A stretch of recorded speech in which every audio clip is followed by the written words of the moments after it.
मुसाफिर ने शेर को कैसे उल्लू बनाया। एक मुसाफिर अपने घर जा रहा था।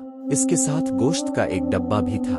जब वो सहरा के बीचों बीच पहुंचा तो अचानक एक खूंखार शेर उसके सामने आ खड़ा हुआ। मुसाफिर घबरा गया और जान बचाने के लिए करीब मौजूद एक सूखे दरख्त पर चढ़ गया। नीचे शेर था और ऊपर मुसाफिर। शेर गरज कर बोला, ए मुसाफिर, आखिरकार तुम नीचे तो आओगे। मुसाफिर ने डरते हुए कहा, मैंने तुम्हारा क्या बिगाड़ा है। शेर ने कहा, भूख को न इंसान से मतलब होता है न जानवर से, मुझे सिर्फ गोश्त चाहिए। मुसाफिर ने कहा, अगर तुम चाहो तो मैं तुम्हें ऐसी चीज दे सकता हूँ कि तुम्हें कभी शिकार न करना पड़े। जब भी गोश्त चाहिए हो बस इस डब्बे के सामने खड़े है कर कहो, गोश्त गोश्त गोश्त। शेर ने शक से पूछा, मैं तुम्हारी बात पर क्यों यकीन करूं। मुसाफिर ने कहा, आज ही आजमा कर देख लो। शेर ने पुकारा, गोश्त गोश्त गोश्त।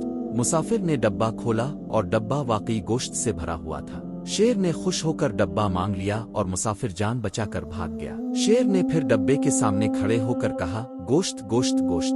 मगर इस बार डब्बा खाली था, कोई जादू नहीं हुआ। आखिरकार शेर समझ गया कि इंसान का दिमाग जानवर की ताकत से ज्यादा तेज होता है।